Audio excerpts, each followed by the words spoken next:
Antonio's Story, Legacy of the Fallen, by Charles Olson. Chapter 1. The Letter. Elvira Hancock came to Miami searching for a man she had never met, her father. At 19, she was in her second year of business school at the University of Baltimore. Between lectures in corporate finance, management theory, and organizational behavior, she worked late nights waitressing at a 24-hour diner just off I-95. She wasn't the smartest in the room, but she was focused, driven. She knew what she wanted: stability, independence, something clean and solid to call her own. Then the phone rang. Her mother had died in her sleep. No warning. No goodbyes. Just silence. Grief wasn't a breakdown for Elvie. It was erosion. Quiet, steady, merciless. First her appetite disappeared, then her motivation. Assignments went unfinished. Lectures blurred together. Her macroeconomics midterm, she didn't even show. A paper in statistics came back ungraded, stamped with a red 0. She failed 2 courses, withdrew from another before it ruined her transcript completely. Sleep became a stranger. Panic attacks arrived like uninvited guests. And the worst part? The financial safety net her mother had quietly maintained. Gone. Elvie had just enough left to finish the semester, but there was no way she could afford her 3rd year. She appealed to the financial aid office, begged the registrar, emailed professors and scholarship committees. No one could help, and no one was coming. She packed up her apartment in early spring, 1 box at a time, each item a reminder of a plan that had been erased. That's when she found it. Tucked behind an old photo album, folded inside a battered manila envelope. A letter.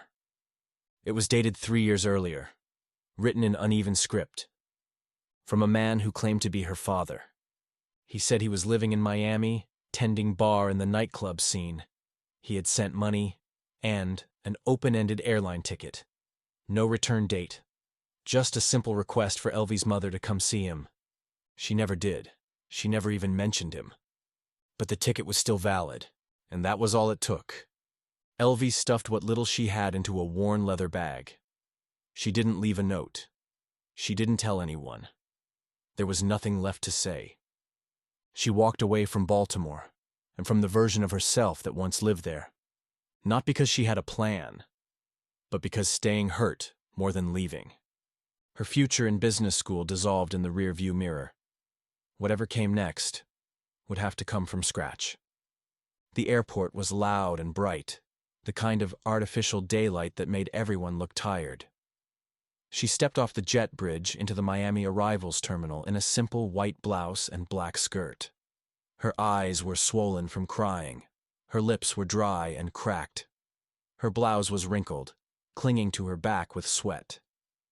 But under all that, there was something harder, something forged. Purpose. In her hand, she clutched the old envelope. Inside was the letter. She'd read it so many times, the paper had gone soft at the folds. The terminal buzzed with life, Spanish echoing through the PA system, children crying, businessmen barking into phones. Elvie walked through it all like a ghost, untouched, unnoticed. Outside, the Florida air hit her like a punch, hot, humid, buzzing with electricity. She paused for a moment, breathing it in, letting it soak into her skin. Miami.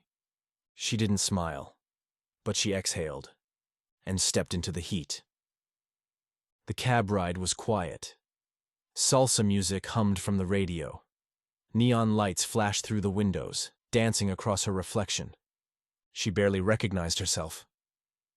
The driver looked at her in the rearview mirror. "Where to, Mommy?" he asked. She answered softly. Collins Avenue, South Beach, Babylon Club. To survive, she took the only job she could find. Cocktail waitress at the Babylon Club, a place soaked in neon, danger, and whispered power. She wore short skirts and tight tops, learned how to balance a tray with one hand and fend off grabby hands with the other. Every night she scanned the floor. Not just for trouble, but for him. The man from the letter. Her father. But fate had other plans. That's where she met Frank Lopez, the smooth-talking drug lord with movie star charm and a habit of collecting beautiful things. He bought her a drink, laughed at her shyness, told her she had a future. And in just one night, Elvie Hancock stepped off the path she'd built and into the shadows of a life she never imagined.